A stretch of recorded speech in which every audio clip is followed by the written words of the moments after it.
મહાભારતમાં છુપાયેલી છે તમારી જ જીવનકથા. મહાભારત આ એ અધ્યાત્મથી લઈને તત્વજ્ઞાન સુધીની યાત્રા છે, જ્યાં દરેક પાત્રમાં આપણું એક રૂપ છુપાયેલું છે.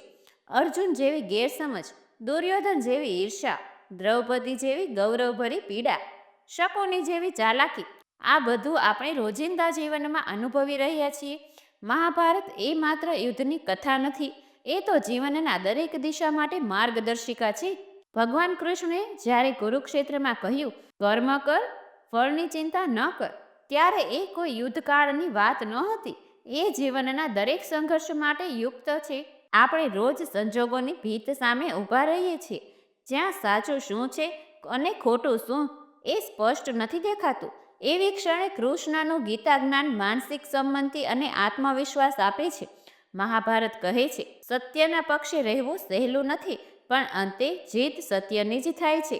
યુદ્ધ કદાચ તમારું નસીબ નક્કી ન કરે, પણ તમારી નિષ્ઠા અને ધૈર્ય તમારું જીવન ચોક્કસ બદલી શકે છે. અંતે મહાભારત એ કહેશે, કર્મ કરે જા, પણ કૃષ્ણને ભૂલતો નહીં.